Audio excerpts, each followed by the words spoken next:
अस्सलाम वालेकुम, welcome to debate. मैं हूं ईसा नकवी। ख़वातीन हज़रात, प्रोग्राम डिबेट विद ईसा नकवी में मेरे साथ स्टूडियोज़ में मौजूद हैं जनाब फैसल चौधरी साहब, रहनुमा पाकिस्तान तहरीक इंसाफ, मारूफ वकील भी हैं। साथ ही हमें पाकिस्तान मुस्लिम लीग नवाज से ज्वाइन कर रहे हैं इख्तियार वली साहब, कोऑर्डिनेटर हैं to the prime minister. Pakistan Peoples Party की नुमाइंदगी शो में करेंगे कादिर मंदोखिल साहब, दोनों वीडियो लिंक के ज़रिए हमें ज्वाइन कर रहे हैं। A very warm welcome to the show. हैरान कुन तौर पर वज़ीर आला खैबर पख्तूनख्वा अली अमीन गंडापुर, उन्होंने अडयाला जेल की चाबियां ढूंढना शुरू कर दी हैं। शिकवे हो रहे थे, शिकायतें हो रही थी कि गंडापुर साहब नज़र नहीं आ रहे। उनको ये कहा जा रहा था कि आप इमरान खान से मुलाकात की कोशिशें करें, सुप्रीम कोर्ट ऑफ पाकिस्तान को रुजू करें।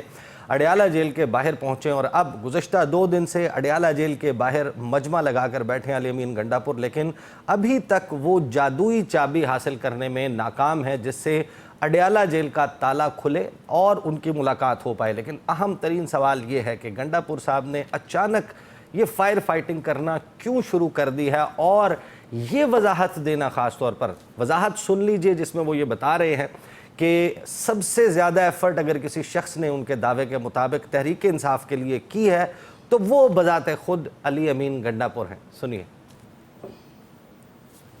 अली अमीन साहब, ये बताएं, आपने इमरान खान को बाहर लाने के लिए क्या कोशिशें की? सद के दिल से बताएं। भाईजान, जितनी कोशिश मैंने तहरीक इंसाफ के लिए की है ना आज तक, ये अच्छा ये मैं बताऊँ आपको, तहरीक इंसाफ एक अच्छे बुरे वक्त कोई पहली दफा नहीं है। अब जरा बुरा वक्त बहुत ज्यादा आया हुआ है, वरना पहले भी आए हैं, ऐसे बहुत चीजें चली है और उसमें हर एक के सामने है वो वक्त किसने क्या किया उस वक्त और किसने क्या वहाँ पे अपना किरदार अदा किया। अल्हम्दुलिल्लाह मुझे फख्र है इस बात के ऊपर कि एक भी ऐसा दिन नहीं है मेरी जिंदगी में कि मैंने इमरान खान के लिए, रिहाई के लिए, हकीकी आज़ादी के लिए रोजाना की बुनियाद पे अपना किरदार अदा कर रहा हूँ। उसके बाद खान साहब का जो हुक्म आया उसको इतने भरपूर तरीके से आज तक कोई नहीं कर सका जिस तरीके से मैंने किया है। अब उसके ऊपर रिजल्ट क्या निकला, कामयाबी हुई ना हुई, वो हमारा ईमान है कि हम कोशिश कर सकते हैं, बाकी तो अल्लाह ने करना है। अदालती मैदान से भी आज बड़ी खबर है। जो जस्टिस तारिक महमूद जहांगीरी हैं उनको काम करने से, जुडिशल वर्क से रोक दिया गया है। सियासत के मैदान से भी बड़ी खबरें हैं, लेकिन आगाज़ में फैसल चौधरी साहब, अली अमीन गंडापुर वो चाबी तलाश कर रहे हैं जिस चाबी के बारे में इल्ज़ाम लगता था कि उसकी एक मास्टर कॉपी आपके पास है, आपको बड़ी रसाई मिल जाती है, या फिर ये इल्ज़ाम लगाया जाता था कि बैरिस्टर सैफ के पास वो कुंजी मौजूद है। तो वो मुलाकात क्यों नहीं हो पा रही है आपके ख्याल में गंडापुर साहब की, और ये अचानक से वो क्यों तहरीक इंसाफ को बता रहे हैं कि मैं ही हूँ वो शख्स जिसने सबसे ज़्यादा कुर्बानियाँ दी? नहीं, इसमें कोई शक की बात नहीं है कि अली अमीन ने अपने तक बहुत कोशिश की है खान साहब की रिहाई के लिए, और वक्त में काफ़ी दफ़ा उन्होंने अपना एक रोल तो प्ले किया है। अब वो हो सके कामयाब या नहीं, वो एक अलग डिबेट है। और अली अमीन मुझे ज़ाती तौर पे भी पता है, और अली अमीन क्योंकि पॉइंट ऑफ कांटेक्ट है, उनकी पोजीशन इस तरह से है कि वो बात कर सकते हैं, वो वज़ीर आला है एक सूबे के, उसकी वजह से भी उनको जो है ये एक एज हासिल है। और उनकी मुलाकात अगर होने दी जाए इमरान खान साहब से, जिसकी और सियासी लोगों की जिस तरह से उन्होंने कहा कि मुलाकात रोकी जाती है, उसको होने दी जाए। और ये बात में वज़न है अली अमीन की कि अगर सियासी लोग मिलेंगे तो फिर सियासी लाएमल ज़्यादा बेहतर बनेगा। मुझे ऐसा महसूस होता है कि हुकूमत में, या आप कहें कि ताकतवर हुकूमत में कुछ लोग हैं जो कि नहीं चाहते कि मामला रिजॉल्व हो, इसलिए मुलाकातों पे 1.5 साल से पाबंदी, पॉलिटिकल लोगों की एक्सेस बिल्कुल ब्लॉक, जिसकी वजह से फ़ैसले जो हैं वो सर, वो सिर्फ पॉलिटिकल लोग तो नहीं है ना जी, एक वफाकी इकाई के, एक सूबे के चीफ एग्जीक्यूटिव नहीं, मैं वो एक एक्सेस नहीं ले पा रहे, तो ये बात अपना पासपोर्ट नहीं अनब्लॉक करवा पा रहे। देखिए, वो तो बात ये है कि इस मुल्क में जहाँ पे एक अदालत दूसरी अदालत को काम करने से रोक दे, उसमें आइन कहाँ, कानून कहाँ, ज़ाब्ता कहाँ, असूल कहाँ, ये बात छोड़ दीजिए। ये तो जब बात हो ना कि मुल्क आइन और कानून के मुताबिक चल रहा हो और किसी को ये गलत फहमी है तो वो लगा रहे, लेकिन मेरे जहन में तो कोई गलत फहमी नहीं है। मुल्क आइन और कानून के मुताबिक नहीं चल रहा है, ना ही ये जमहूरी तकाज़ों के मुताबिक चल रहा है, ना ये सियासी अखलाकियात पे चल रहा है। एक मुंतखब वज़ीर आला को 2 दिन से बाहर खड़ा रखना कैबिनेट समेत और एक्सेस ना देना, ये ज़ाती की बात है। इस पर मजम्मत भी करते हैं, एहतजाज भी करते हैं। यानी पॉलिटिकल तरीक़ेकार तो यही है ना ऐसा कि आप जाएँ आइन और कानून के दायरे में रहते हुए अपना जो इस्तेहकाक है उसकी डिमांड करें। और अगर अली अमीन और PTI की दूसरी क़यादत ये कर रही है तो फिर आप ये इल्ज़ाम दूसरी तरफ आप कहते हैं जी कि ये करते हैं वो करते हैं, जब वो कानूनी रास्ता या आइनी या सियासी रास्ता इख्तियार कर रहे हैं तो सियासी डायरेक्शंस को इनकरेजमेंट मिलनी चाहिए दूसरी साइड से। हुकूमत जो है वो तो अली मीन साहब ने कल भी कहा कि होम डिपार्टमेंट तो वो बात ही नहीं हो पाती, तो वो लगता ही है कि कोई सही। अब इख्तियार वली साहब, आप जाहिर है कि आपकी जमात खैबर पख्तूनख्वा में अपोजिशन में है, लेकिन आपको हैरानी नहीं होती कि आपके सूबे की हुकूमत इतनी बेबस है कि आपके सूबे का वज़ीर आला, आपके सूबाई काबीना, आपके सूबे में जो हुकूमत है उसकी काबीना, वो अडयाला जेल के बाहर तगोदो करती है और उसे मुलाकात की इजाज़त नहीं मिलती? बिस्मिल्लाहिर्रहमानिर्रहीम। बहुत शुक्रिया ईसा नकवी। बावजूद इसके कि वज़ीर आला जो है, जिस सूबे का वो वज़ीर आला है, वहाँ पर ख़ुद कानून की अमलदारी कोई है नहीं, तो उनको तो मेरे ख्याल में किसी और पे नाइंसाफ़ी माशरती कहें, सियासी कहें, उस पर दुहाई के मेरे ख्याल में उसका राइट ही नहीं बनता। मैं कल स्वात से आया हूँ, वहाँ पर हमारे मुस्लिम लीग नून के उन कारकुनों के होटल्स गिरा दिए गए, उनकी प्रॉपर्टीज़ गिरा दी करोड़ों अरबों रुपए की, जो आज से 30 और 35 साल पहले बनी थी और उनकी जदी पुश्ती जायदादें थी। लेकिन तहरीक इंसाफ वालों की गैर कानूनी जायदादें, जिनको एनओसी अभी अभी मिला है तहरीक इंसाफ की खून, वो जायदादें अपनी जगह पे खड़े हैं, वो होटल्स अपनी जगह पे खड़े हैं।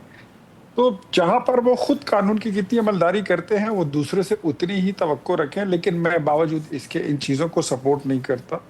मैं इन बातों का कायल हूँ कि मुलाकात की इजाज़त भी दी जाए, एक्सेस भी दी जाए, इससे ज़्यादा कुछ नहीं होगा, कुछ हो ही नहीं सकता। इससे क्या होगा? अगर मुलाकात हो जाएगी तो क्या कर लेंगे? मेरे ख्याल में मैं इसकी कोई ऐसी फैसल चौधरी साहब कह रहे हैं ना, अगर मुलाकात हो जाएगी तो कोई मामलात तय होने का इम्कान बढ़ जाएगा, जो किसी को सूट नहीं करता। वो तो हुकूमत की तरफ इशारा कर रहे हैं, आप लोगों की तरफ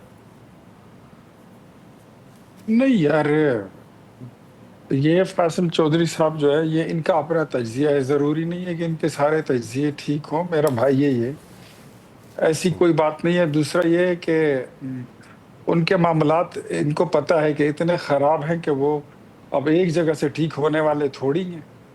किनके? गंडापुर साहब के या इमरान खान के? दोनों के। उनके मामलात इतनी गंडापुर साहब के बारे में तो आपके वुज़रा कहते हैं मक्खन का ट्रक लेके आते हैं, वो जितने बेहतरीन वज़ीर आला हैं, हमें तो सूट करते हैं कि वो वज़ीर आला इस्टेब्लिशमेंट को सूट करते हैं। आप कुछ और कह रहे हैं कि उनके मामलात ख़राब हैं। परसों जो हुआ है बनू में, जहाँ पर वज़ीर आज़म और आर्मी चीफ एक साथ खड़े थे, 19 लोग शहीद हो गए थे। कहाँ थे वो वज़ीर आला? कौम सारी एक जगह पे खड़ी थी, आपकी रियासत और हुकूमत एक जगह पे खड़ी थी, फौज एक जगह पे खड़ी थी, और अफगानिस्तान से सवाल किया जा रहा था कि या आप हमारे साथ हैं या आप इस मुल्क के दुश्मनों के साथ हैं। उस वक्त वज़ीर आला साहब कहाँ थे? बताइए, आप बोलिए, नहीं तो मैं बताता हूँ। मैंने आप बताएं, हमने तो कल अपने प्रोग्राम में सवाल उठाया था कि वज़ीर आला वहाँ पर क्यों मौजूद नहीं थे। आप बताएं, आपके इल्म में क्या है? वज़ीर आला उस वक्त अफगानिस्तान की एम्बेसी में चले गए थे। आप ये कह रहे हैं कि जिस वक्त अफ़गानिस्तान से आए हुए दहशत गर्दों ने जिन पाकिस्तानी फ़ौजियों को शहीद किया, उनकी नमाज जनाजा हो रही थी, तो उस वक्त अफ़गानिस्तान की एम्बेसी में थे? जी, जब वज़ीर आज़म और आर्मी चीफ वहाँ का दौरा कर रहे थे, ये उस वक्त चले गए अफ़गानिस्तान के एम्बेसी में और उनसे यकजहती कर रहे थे। यकजहती या उनसे टेकअप करने गए थे? ये मामला यकजहती कर रहे थे कि वहाँ पे ज़लज़ला आया है, हमें उसका बड़ा अफसोस है, और जो यहाँ पर हो रहा है इसका शायद इनको अफसोस नहीं है। जो इस मुल्क में हो रहा है उसका तहरीक इंसाफ को कोई अफसोस नहीं है। जो इस मुल्क की फ़ौज के साथ, इस मुल्क की पुलिस के साथ और आवाम के साथ, सिविल पब्लिक के साथ हो रहा है, वो तहरीक इंसाफ का एजेंडा, वो उसको सपोर्ट नहीं करते। ऐसे तो मैं तो फिर मुझे ये बातें कहते हुए अच्छी नहीं लगती, लेकिन जब इस मुल्क पे कभी इम्तिहान का वक्त आता है, तो जब आपको मुल्क के साथ खड़ा होना होता है, पाकिस्तान तहरीक इंसाफ या उसकी क़ियादत या उसके सो कॉल्ड ये पपेट किस्म के जो चीफ मिनिस्टर होते हैं, ये फिर पाकिस्तान के साथ खड़े नहीं होते हैं, तो पाकिस्तान के अगेंस्ट जाके पोजीशन ले लेते हैं। इख्तियार वली साहब, मैं आप जो कह रहे हैं, आई स्ट्रांगली डिसएग्री कर रहे हैं फैसल चौधरी साहब। मुझे आपके एग्री होने की कोई इतनी तवक्को भी नहीं है। चले, मैं फैसल चौधरी साहब के पास बाद में जाता हूँ। ये सवाल ज़ाहिर है कि मैंने आपसे भी करना था, लेकिन मंदो खेल साहब, आप जितना भी इनकार कर लें, हुकूमत तो आप भी हैं ना, आप भी हुकूमत का हिस्सा हैं। कुछ वक्त के बाद बिलावल भुट्टो साहब का एक बयान आ जाता है कि हम हुकूमत का हिस्सा नहीं है, लेकिन पार्ट एंड पार्सल हैं आप इस निज़ाम, इस सिस्टम का, इससे तो कोई इनकार नहीं कर सकता। गंडापुर साहब ने आज अडयाला जेल के बाहर एक बड़ी दिलचस्प बात की, मैं आपको सुनवा देता हूँ। वो बातचीत के बारे में, ये जो शिकवा हम भी करते हैं कि आप सियासी कुव्वतों से बात क्यों नहीं करते, वो अपनी जो जवाब की तकरार है उसको भी एक नई नहज पर लेकर गए हैं कि वो किससे और क्यों बात करना चाहते हैं। ये सुन लीजिए। की सबसे बड़े बड़े प्रोटेस्ट किए हैं, पाकिस्तान की तरीके सबसे बड़े बड़े जलसे किए हैं, पाकिस्तान की तरीके सबसे बड़े मार्च किए हैं। उसके बाद आपके सामने ये 3 दिन तक कोई फौज के अलावा कोई लड़ सकता है, और वो भी रियासत के साथ। बैकडोर डिप्लोमेसी नहीं कर सके आप? उसके ऊपर भी जब होती है अभी बातचीत तो मुलाकात नहीं छोड़ते हैं। अब इमरान खान के साथ बैठ के ये पॉलिटिकल लोगों को छोड़ेंगे, पॉलिटिकल बात होगी, कोई पॉलिटिकल पाकिस्तान की बातचीत करेंगे। खान साहब ने कई बार कहा कि मैं मुलाकात के लिए तैयार हूँ, तो बैठे बात करेंगे। लेकिन वो तो बड़ों से बात करना चाह रहे हैं, तो बड़ों से ही बात करेंगे ना, घर इस की हुकूमत से क्यों नहीं भाई करते? उसी से बात होगी ना। जिस बात इख्तियार है, इख्तियार इस बात नहीं, उससे मैं क्या बात करूंगा। वो जाएगा, मेरे उसको बताएगा, फिर वो मेरे पास आएगा, फिर मुझे उसको बताएगा, डायरेक्ट बैठ जाओ आपस में, बैठ के आपकी बात करनी है। तो जी मंदोखेल साहब, ना तो इख्तियार वली साहब की जमात के पास कोई इख्तियार है, ना ही आपकी जमात के पास कोई इख्तियार है, लिहाजा वो आपसे बात नहीं करते। देखिए, पहले मैं फैसल चौधरी साहब की बात से पार्शियली एग्री कर रहा हूँ कि अगर आप गंडापुर अच्छा काम कर रहा है और बड़ा अच्छा रोल प्ले कर रहा है, तो मैं पार्शियली इस वजह से करे कि मैं इनके रोल को नज़र तो मुझे नहीं आ रहे, मगर प्ले अच्छा कर रहा है वो। और मक्कन की ट्रक की बात की है, यकीनन गंडापुर साहब खुद उसी ट्रक में गोता लगाते हैं और 17 घंटे या 7-8 घंटे दूसरी मरतबा और 20 फुट की दीवार पलांग के जाते हैं, न एफसी को नज़र आता है, न किसी एजेंसी को नज़र आता है, और वो पख्तूनख्वा पहुंच जाता है और वो ट्रक के कोने से निकल आता है गोताखोरी करते हुए। सवाल ये है कि आप मुझे ये बताओ कि ये बैरिस्टर कौन है? बैरिस्टर साहब ये किसका आदमी है? क्या गंडापुर का तर्जमा नहीं है? उसको किसी अपॉइंटमेंट की जरूरत तो नहीं होती, वो जब चाहे दिन रात में वो जेल चले जाता है, बातचीत भी करके आ जाता है। और कुछ महीने पहले तो गंडापुर भी इसी तरह आता जाता है। तो क्या हम यही समझे कि गंडापुर जो है ना वो नेगेटिव लिस्ट में आ गया? और फिर मैं ये पूछना चाहता हूँ, फैसल चौधरी साहब वकील है, ये अच्छी तरह कानून को जानते हैं, आप मुझे बताओ, आम कैदी जो जेल में है जिसका कोई ताल्लुकात ना हो, वो भी अगर किसी से न मिलना चाहे तो जेल वाले उसको जबरदस्ती नहीं मिला सकते। आप मुझे बताओ कि कोई जाता है कोई नहीं जाता है, तो इमरान खान साहब क्यों नहीं कहता है कि बाबा ये 4-5 लोग या ये 10 लोग मुझसे मिलने आए, इसके अलावा कोई नहीं आए? अगर नहीं मिलने देते गंडापुर को तो बैरिस्टर से भी नहीं मिलूंगा, अलीमा बीबी से नहीं मिलूंगा। तो ये इख्तियार टोटली ये कैदी का होता है। तो यहाँ मुझे समझ में नहीं आ रहे हैं कि अली अमीन से कहें कि मेरे से मुलाकात करें, लिख के 50 दफ़ा दिया है। देखिए ट्वीट तो कर रहे हैं, ये तो समझ में नहीं आ रहा है कि ये ट्वीट जो है ना वो अडयाला जेल का सुप्रीडेंट चला रहा है या उनका डीआईजी आईजी चला रहा है। ये ट्वीट चला कौन रहा है? ये ट्वीट की तो मंतक मुझे आज तक समझ में नहीं आए। परफेक्ट इमरान खान ऐसे ही जैसे जेल के अंदर बैठा वो ट्वीट कर रहा है, तो ये ट्वीट कौन चला रहा है? जरा इसका भी पता लगा रहे। सवाल ये सारी ये मिली भगत है, कुछ नहीं है। अभी आपने गंडापुर की एक बात सुनाई थी, उन्होंने कहा कि पुख्तनख्वा से कितने लोग निकले। ये पहले गंडापुर जब थे उनके पूरे जो भी करप्शन का पैसा था वो जलसे जुलूस में खर्च करता था। अब जब से उनको साइड करके जो वो जुनेद अकबर को लगाया, अब जारी बात है वो तो मिडिल क्लास का आदमी है, वो करोड़ों रुपए कहाँ से जलसे जुलूस में खर्च करेंगे? जलसे जुलूस में आपको गाड़ियाँ चाहिए, आपको झंडे फलाना, रास्ते में खाना पानी ये सब चाहिए, कहाँ से करेंगे वो बेचारा आदमी? और ये गंडापुर है जो 40-40 अरब के जो है ना वो बल्तिस्तान के और दूसरे इलाकों से जो फंड करप्शन होता है वो तो हिसाब किताब ही नहीं है। अब आपने इसको रोक लिया कि नहीं जी आप जलसे जुलूस नहीं करेंगे, तो आप एक काम करें, फिर वो जाके ये जो आपके जुनेद अकबर इनको वज़ीर-ए-आला बनाते, इनको कोई सीट दे तो जाके वो खर्चा करेंगे। जारी बात है कि करप्शन को महकमा तो हाथ में हो। लेकिन मैं फिर कहूँगा आपकी सारी बातों के निचोड़ एक तरफ हो कि सियासी लोगों की मुलाकातें होनी चाहिए। आपने भी वही ज़बान इस्तेमाल की है जो पीटीआई करती है, ना हमारे पास इख्तियार है न नूली की अखबार है। मैंने तो सवाल बाबा फिर जिसके पास इख्तियार है जाके उनकी जाके और थोड़ा सा जो है ना वो चमचेगरी करे, शायद उनको पूरा रास्ता निकल आए। हम तो कहते हैं सियासी लोग है, सियासी लोग आपको रास्ता दिखा सकते हैं। आप हमें गालियां देते हैं और जिनसे आप मुलाकात करते हैं वो कहता है मैंने तो खत के भी जवाब नहीं देना है, मुलाकात दूर की बात है। फिर आप करो, भुगतो। इसे कहते हैं शूट द मैसेंजर। ये जो भी आपने किया है मेरे साथ, जैसे कहते हैं शूट द मैसेंजर, मैंने वो सवाल आप तक पहुंचाया है हुजूर। देखिए, आपकी बातों में शरारत तो जरूर मौजूद होता है, इसी वजह से तो आप मशहूर एंकर है। लेकिन मैं तो आपको रास्ता भी बता रहा हूँ, रास्ते के रुकावट भी बता रहा हूँ आपको। मतलब सवाल करना ही जुर्म ठहरा। चले मैं आता हूँ जी आपके ज़िम्नन फैसल चौधरी साहब से मैं जरा जवाब देना हमारी मजबूरी है, हमारी जिम्मेदारी है। मैं ज़िम्नन दो चीज़ें, एक तो आप जो डिसएग्री कर रहे हैं इख्तियार वली साहब से, ज़रा वो भी बता दें। दूसरा, उन्होंने जो मामला उठाया कि सवात में आप लोगों ने चुन चुन के नून लीग की प्रॉपर्टीज़ और होटल्स गिरा दिए, और पीटीआई वाले जो हैं वो होटल्स गालिबन वहीं पे मौजूद हैं उसी तरीके से, या उनकी प्रॉपर्टीज़ मौजूद हैं। तो आप क्या इंतज़ार कर रहे हैं कि खुदा न खास्ता दरिया बफरेगा और फिर दरिया गिराएगा वो प्रॉपर्टीज़? ये तो नॉर्मल सियासी मुखालफतों की बातें हैं ना। वो अब इख्तियार वली साहब का वहाँ पे सूबा है, वहाँ पे हुकूमत अली अमीन की है, तो वो बुरा तो लगता है। अब बात यह है कि बात इससे ज़्यादा नहीं है। नहीं, बात यह है कि अभी आपने कहा जी कि तहरीक इंसाफ, भाई नजम सेठी जैसे लोगों की आप रिपोर्ट ट्वीट्स पढ़ लें कि जब जंग में तहरीक इंसाफ के सोशल मीडिया या पार्टी का क्या रोल था। जहाँ तक शहदा के जनाजे में अदम शिरकत है, मैं चाहता हूँ कि उस पर KP हुकूमत वजाहत दे कि वहाँ पे अगर CM नहीं गए, पहले तो CM को जाना चाहिए, तो उनकी कैबिनेट के बंदे सैफ वगैरह क्यों नहीं गए? देखिए, शहदा जो हैं वो पूरे मुल्क के हैं, वो कोई इख्तियार वली के, कादर मंदोखेल के, फैसल चौधरी या ऐसे नकवी के नहीं हैं। वो हमारा सबका फ़ख्र है, वो हमारा सबके लिए जो है वो कुर्बानी दे रहे हैं। अगर वो सरहदों पे फ़ौजी, पुलिस वाले, अंदर और अवाम जो हैं वो ना दें ये अपनी कुर्बानियाँ, तो फिर हम तो आराम से नहीं रह सकते ना जी। तो इसके ये तो कोई बात दूसरी करने वाली कोई नहीं है। जहाँ तक ये बात है कि अफ़गानिस्तान और पाकिस्तान की एंगेजमेंट के बग़ैर आपने मौलाना फजल रहमान साहब को भी भेजा काबुल में कि जी जाएं आप उनसे एंगेजमेंट करें। उसके बाद इसहाक डार साहब भी गए हैं।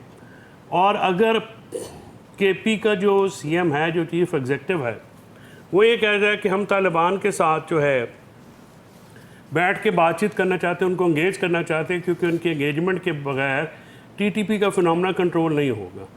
हम ये सारे जानते हैं कि उनकी जो हाइड आउट्स हैं वो वहाँ पे हैं।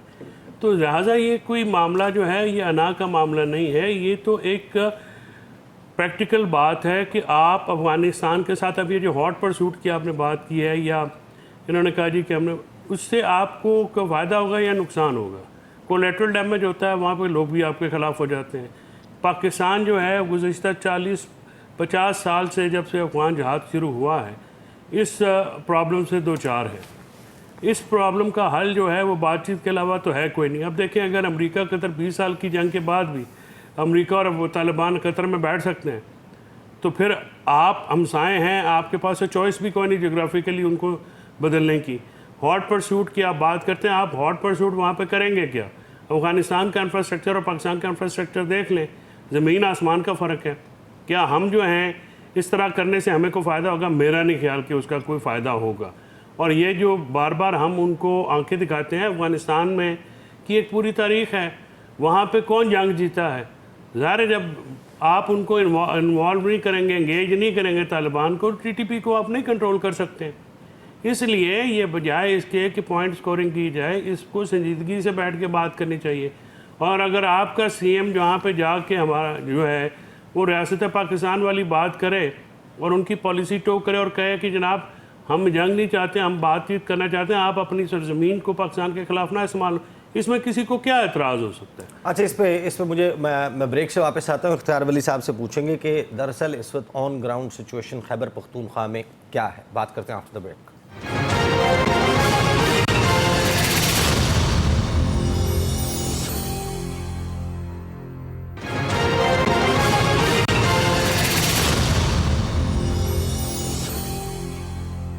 Welcome back after the break.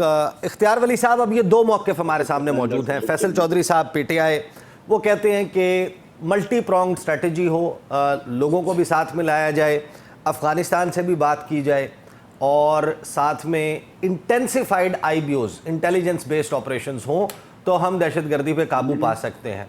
वफाकी हुकूमत की आप लोगों की क्या असेसमेंट है, कितनी फैलाव हो चुका है इस दहशतगर्दी का, कितने लोग मौजूद हैं, और आपको ये क्यों लगता है कि एक प्रॉपर ऑपरेशन क्लीन अप के बगैर कोई चारा नहीं है?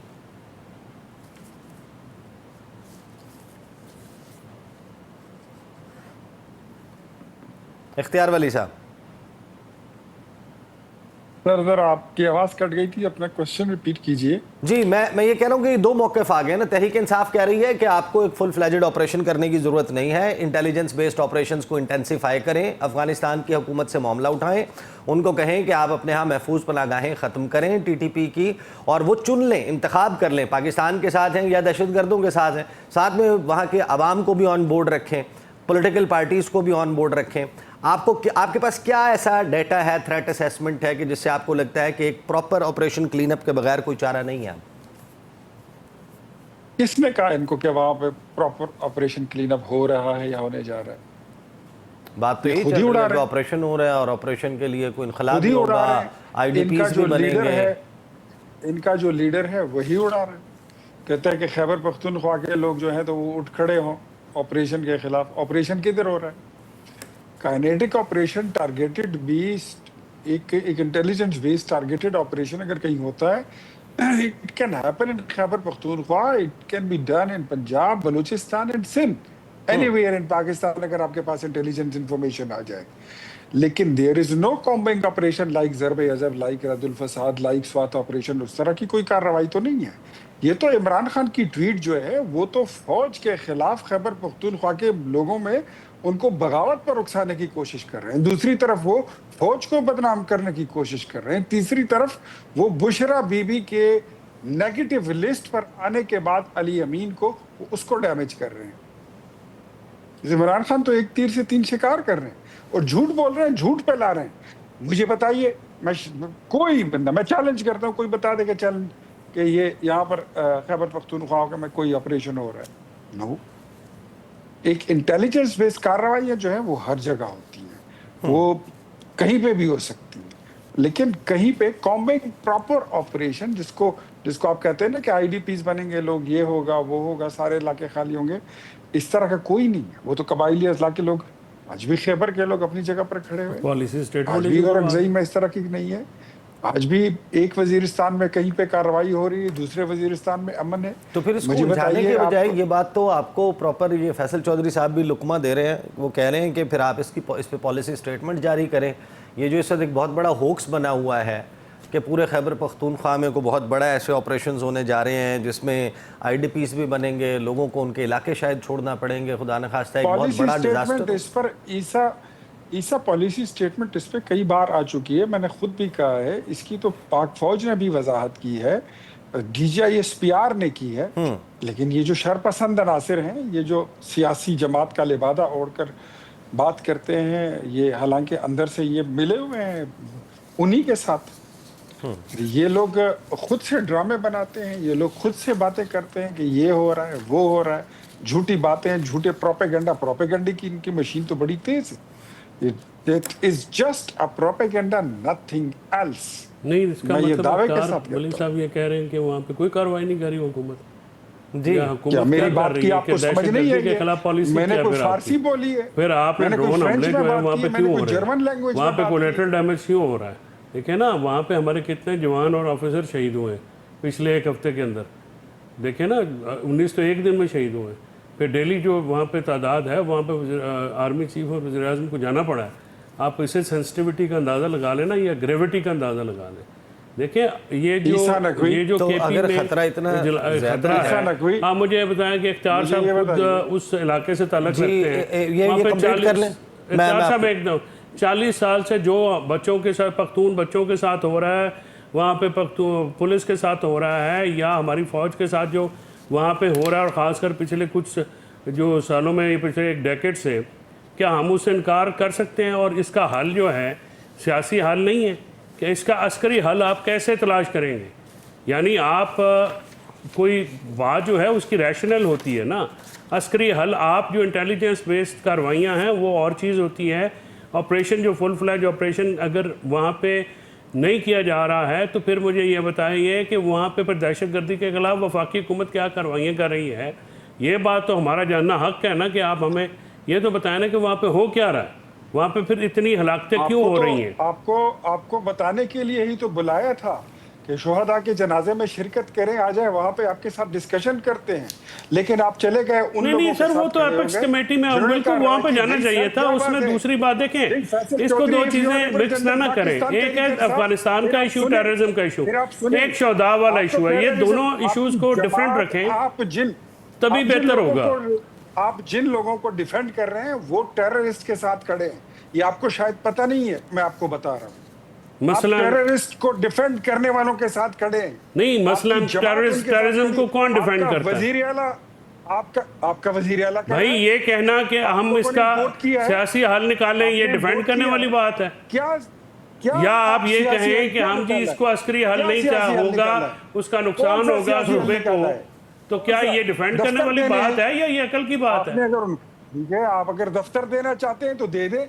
बहुत दफ्तर शफ्तर कोई किसी को नहीं दे रहा, ये भी प्रोपेगेंडा है, लेकिन आपको तालिबान को एंगेज करना पड़ेगा सर। तालिबान हुकूमत को एंगेज के बगैर टीटीपी नहीं काबू आएगी आपकी।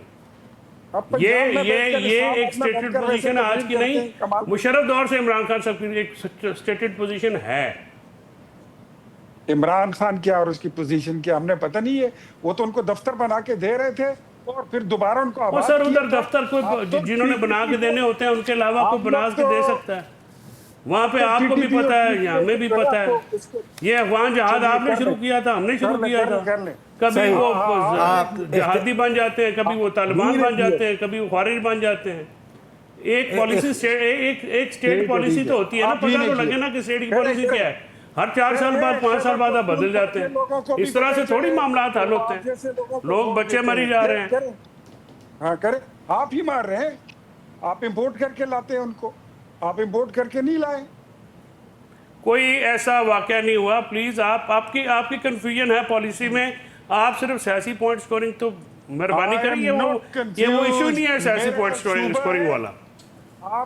आप तीसरी चौथी जगह पे खड़े हैं, मेरा सूबा है, मैं रहता हूं, तो फिर भी आप पॉइंट स्कोरिंग ना कर रहे हैं, मुझे तो ये अफसोस है। आप पॉइंट स्कोरिंग कर रहे हैं, आप पता नहीं तहरीक इंसाफ से क्या लेने के चक्कर में, मुझे नहीं समझ आती कि आप उनसे कौन सी मराद देना चाहते हैं। लेकिन मैं आपको बताऊं कि आप इस वक्त गलत वकालत कर रहे हैं, ये आग है आग। तालिबान हुकूमत को एंगेज करना कोई गलत वकालत है? मेरा एक राय है कि तालिबान हुकूमत को एंगेज करे, सियासी हल है, अस्करी हल आपके पास ना था ना आपके पास से ये हो सकेगा। खुदा के लिए केपी पे रहम करें और बलूचिस्तान पर रहम करें। Let's move forward. Islamabad high court, अब जाहिर है कि हमारी मुलाकातें जो हैं वो सुप्रीम कोर्ट में और हाई कोर्ट में आपसे भी होती हैं। सुप्रीम कोर्ट में जो है वो मंदोखेल साहब भी गाहे बगाहे जो है वो नज़र आ जाते हैं। मंदोखेल साहब, आज इस्लामाबाद हाई कोर्ट से जस्टिस तारिक महमूद जहांगीरी को जो जुडिशल वर्क से रोकने का फैसला आया है, पहले ये बात हो रही थी कि सुप्रीम जुडिशल काउंसिल में है उनका मामला, वहीं पर जब तक ज़ेर इल्तवा है ये केस भी पेंडिंग रहेगा, और एतराज़ात थे इस पटिशन के हवाले से कि जब तक वो एतराज़ात दूर नहीं होते इसके ऊपर फैसला सुना दिया गया और जुडिशल वर्क से रोक दिया गया। जहांगीरी साहब के फैसले पे, उनको काम से रोकने पे माजी में भी बहुत सारे जजेस के ख़िलाफ़ रेफरेंसेस आए। वो रेफरेंसेस मौजूदगी में उनकी जजेस तो काम से उनको नहीं रोका जाता था। देखिए, मेरे ख्याल में इस्लामाबाद हाई कोर्ट की जो पोजीशन है, मैं नहीं समझता हूँ कि वो इंतहाई कंट्रोवर्शियल हो चुका है। मेरे कल भी इस्लामाबाद हाई कोर्ट में केस लगा हुआ था, 2 दिन पहले भी लगा हुआ था, और मैं वहाँ की चीज़ों से मैं ये समझ रहा हूँ कि आपस में जजेस के आपस में जो ना इस तरह कोई सिलसिला चल रहा है कि इस वजह से एक दूसरे के, ये बिल्कुल बात दुरुस्त है। ये तो मैंने भी कभी नहीं सुना था कि एक बेंच दूसरे बेंच को काम से रोकते हैं। और जहांगीरी साहब के खिलाफ जो इंक्वायरी है वो, या जो सुप्रीम कोर्ट में वो ऑलरेडी जो कमीशन में चल रहा है इनके खिलाफ हो, लेकिन अपनी ब्रदर जजेस, अपने लेवल के जजेस उनको काम से रोकें, ये तो कभी मैंने नहीं सुना था पिछले 30-31 साल में। फैसल चौधरी साहब भी मुझे करेक्ट करेंगे। लेकिन इस्लामाबाद हाई कोर्ट में एक जज साहब के ऊपर तो एतराज़ है कि वो अमेरिकन नेशनल है, उनके खिलाफ तो कोई नहीं बोल रहा है, बल्कि उस वक्त तो सारे जजेस इकट्ठे हो गए, 2-3 एंकर को उन्होंने शोकास भी दे दी है, फिर बाकायदा एक बेंच बना दी है, खबरदार किसी ने बोला। यानी एक काउंसलर लड़े, MNA MP लड़े तो वो दोहरी शरीयत नहीं हो सकता है एक जज बने हाई कोर्ट का वो हो सकता है, ये तो कौन सी कानून है, ये तो मेरी मंतक से बाहर है समझ। और खामोश भी लोग खामोश है, तो मैं ये समझ रहा हूँ कि, और दूसरी बात ये कि इस्लामाबाद हाई कोर्ट जब से बना है, क्योंकि हाल ही में बना हुआ है, ज़्यादा पुराना नहीं है, उस वक्त से ये वफाक जो है ना वो बिल्कुल महफूज हो गया।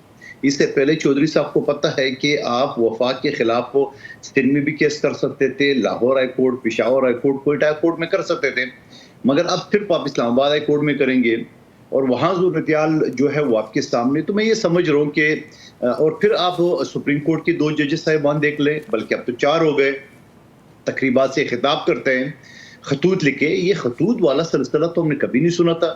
एक जज से दूसरे जज को इख्तलाफ होता है, एक जज साहब को दूसरे से इख्तलाफ होता है, तो वो बाकायदा वो चैम्बर में बैठते हैं, टी ब्रेक में बैठते हैं और आपस में मीटिंग करते हैं। सीनियर प्यूनिक जज थे जस्टिस काजी फैजी साहब, उनके खतूत हम तक पहुंचते थे उमर अता बंदियाल साहब के खिलाफ। यार जिसका भी है मैं एक चीज नहीं, मैं कह रहा हूं सुने हैं पहले, यानी यूं समझ लो ईसा नकवी साहब, आप थोड़ी मेरी बात समझने की कोशिश कर रहे हैं। यानी मैं पीपल्स पार्टी का हूं, तो मुझे कोई पीपल्स पार्टी के किसी रहनुमा से इख्तलाफ हो तो मैं उसको खत लिख के मीडिया को दूंगा और फिर करूंगा, या पार्टी के अंदर मीटिंग में बैठूंगा, या इख्तियार वली साहब या फैसल चौधरी साहब, ये तरीका तो हमने कभी नहीं सुना था कि आप हर घड़ी आप खत लिखते हो और मीडिया वो पहले चले जाता है, चीफ जस्टिस के चैम्बर में बाद चले जाता है। तो मैं ये समझ रहा हूँ कि ये सारी चीजों को रोकने के लिए मैंने पिछले असेंबली में बिल पेश किया था, जो कि बदकिस्मती से आखिर तक टालते रहे पीडीएम की हुकूमत भी और पीटीआई की हुकूमत भी, कि एक चपरासी की नौकरी के लिए तो आप 3-3 मरतबा जात नसर इंटरव्यू लेते हो। एक हाई कोर्ट का जज आप डायरेक्ट लेते हो अपने चैम्बर के लोगों को, अपने बांझे भतीजों को। मैं पर लिस्ट पूरे में दिखा सकता हूँ, बता सकता हूँ। सवाल ये है कि जिस मुल्क में आपके जजेस का मेरिट का ये हाल हो कि वो बगैर किसी इंटरव्यू के, बगैर किसी का रिश्तेदार, किसी का जूनियर हो, वो जज बन सकता है, कोई गरीब का बच्चा नहीं सोच सकता है कि मैं जज बन जाऊं। तो मैं ये समझ रहा हूँ, फिर ऐसी सूरत में तो ये चीज किस फिर आपको माना पड़ेगा, जो सूरत चल रही है।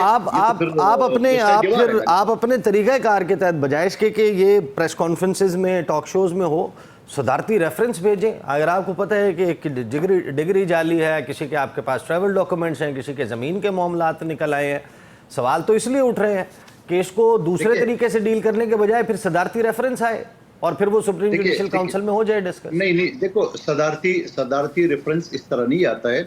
यकीनन एक जज के खिलाफ आप कार्रवाई करेंगे, आपके पास पूरा एक इंक्वायरी कमेटी का कोई रेफरेंस वहाँ जरूर, अगर कोई इंक्वायरी कमेटी बन जाए और वो सारी चीजें कर ले कि एक जज दोहरी शरीयत का है, एक जज जाली डिग्री है, तो जरूर उसके ऊपर चले। सवाल तो सर फिर ये भी होगा, जाहिर है कि सवाल ये भी होगा, सुन ले दूसरी बात ये मैं ये समझ रहा हूँ कि जिस जज साहब के खिलाफ हो कोई इल्जामात तो क्या है, वो दूरी शहरियत को जाली डिग्री, उनको तो खुद इस्तीफा देना चाहिए। मैं तो सबके लिए बात कर रहा हूँ, किसी और के लिए नहीं है इल्जाम। सर देखें, बात ये है, अब जाहिर है कि ऑनरेबल जस्टिस हैं इस्लामाबाद हाई कोर्ट के, वो माजी में आपके नून लीग के बड़े बड़े केसेस में वकील रहे हैं। आप लोगों ने उनको एडवोकेट जनरल इस्लामाबाद लगाया, किसी ने उनको डिप्टी अटॉर्नी जनरल लगाया। इस्लामाबाद हाई कोर्ट में उनकी तैनाती को अपोज पीटीआई कर रही थी, उनके लिए सबसे ज़्यादा रिकमेंड करने वाले आप लोग थे। ये सारा कुछ तो आप लोग कर रहे थे। अब आप जवाब दें कि आप आज कह रहे हैं कि डिग्री जाली है। मैं जवाब देता हूँ जी। ईसा नकवी साहब, सिंध हाई कोर्ट में एक, बल्कि मैंने उसको वकील किया था जब मैं नए वकील थे किसी केस में, इतना टॉप का वकील था और इतना ज़हीन वकील था, मैं उसका नाम नहीं लूंगा, मुझे नाम याद भी नहीं है, मैं सच्ची बात बताऊं। और वो इतना टॉप का वकील था कि लाहौर से आता था वो बंदा, बाद में पता चला उसके पास एलएलबी की डिग्री नहीं है, जाली तो दूर के पास है, डिग्री नहीं है, मतलब वो उसमें बगैर डिग्री के वो वकालत करता था। तो ऐसे केसेस तो बहुत सारे आते हैं, लेकिन सवाल ये है, मेरा सवाल दोबारा ये है कि आपने भी डिग्री देखे बगैर एडवोकेट जनरल भी बना दिया, आपने डिग्री देखे बगैर जो है वो। अच्छा मेरी बात सुनो, आप बजाय मिर्च मसाला लगाने की तड़का दे रहे हो, तो मैं ये कहूँगा ये पॉलिटिकल लोगों का काम नहीं है। इसके लिए जो किसी जज का अपॉइंटमेंट होता है या एडवोकेट जनरल करता है तो उसके लिए बाकायदा फॉर्म मौजूद है, वो अगर हुकूमत अपॉइंट करते हैं तो उन सारी चीजों को तस्दीक करता है। मिसाल के तौर पे इख्तियार वली साहब का फ्रेम फ्रोजन है, जुमला सुन ले पूरा अर्जुन। जब एक कोई गवर्नमेंट ऑफिसर जो है ना वो तैनात होता है तो उसकी सरकार या जो भी कमेटी थी उसकी अपॉइंटमेंट अगर वो इंटरव्यू वगैरह में पास हो जाए तो करते हैं, मगर उसके बाद जाके HEC में उसकी डिग्री ऑटोमेटिकली डिपार्टमेंटल इंक्वायरी होती है, वो चेक करते हैं। तो सही। ये जी मुझे ब्रेक पे जाना है, ब्रेक से वापस आएंगे, गुफ्तगू का सिलसिला जारी रहेगा।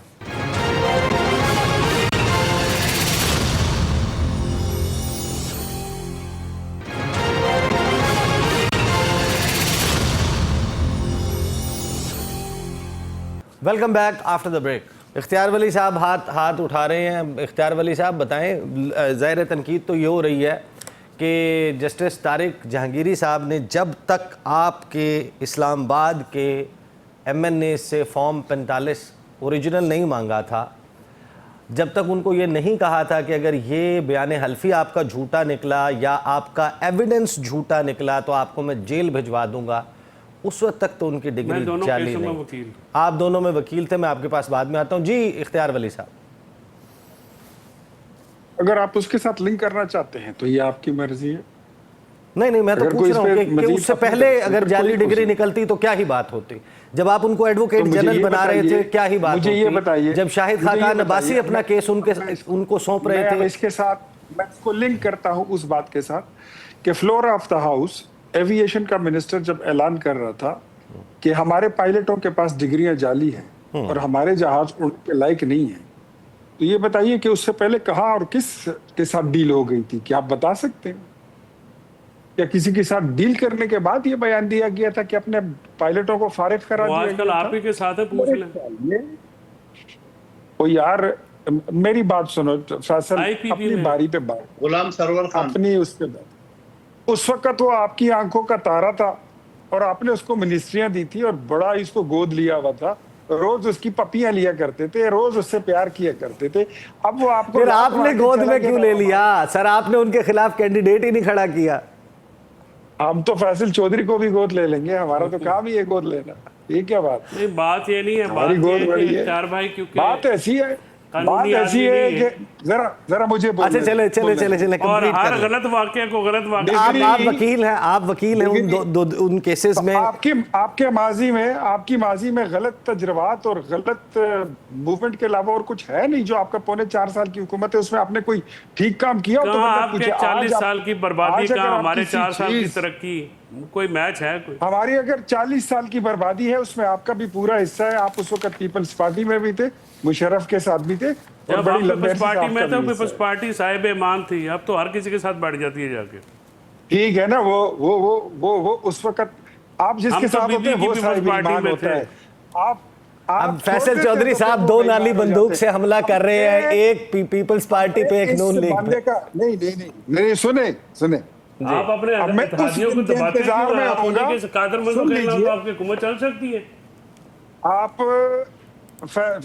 ईसा नकवी एक तो अपने जो आपके गेस्ट डिजिटल सोर्स पे होते हैं उनके टाइम का ख्याल रखा करें। सर वरना फिर टाइम मत इज योर्स, बुलाया फ्लोर करें। Is yours. आपकी आवाज नहीं, आ मत रही है, बुलाया करें। आपकी आवाज क्या- अनइंटरप्टेड आ रही है, आप सुन लीजिएगा। मतलब नहीं, इतनी इंटरप्शन होती है फिर मैं मुझे मत बिठाया करें। फिर अगर मैं डिजिटल सोर्स फैसल पे चौधरी मत साहब बुलाया उन्हें उनके दलाइल देने मुझे दें, फिर हम सीधी आपको। बात- ठीक है जी, सीधी बात आपको अनइंटरप्टेड फैसल सर बोलिए। इख्तियार वली साहब बोले, आप मिनट काउंट कर रहे हैं। चौधरी साहब सब ज्यादा के इख्तियार कहने वली का साहब बोल मतलब चुके ये है, ये चाहते हैं कि ये जिस जमात के साथ हो वो साहिब ईमान हो। मैं उस दिन का इंतजार कर रहा हूँ।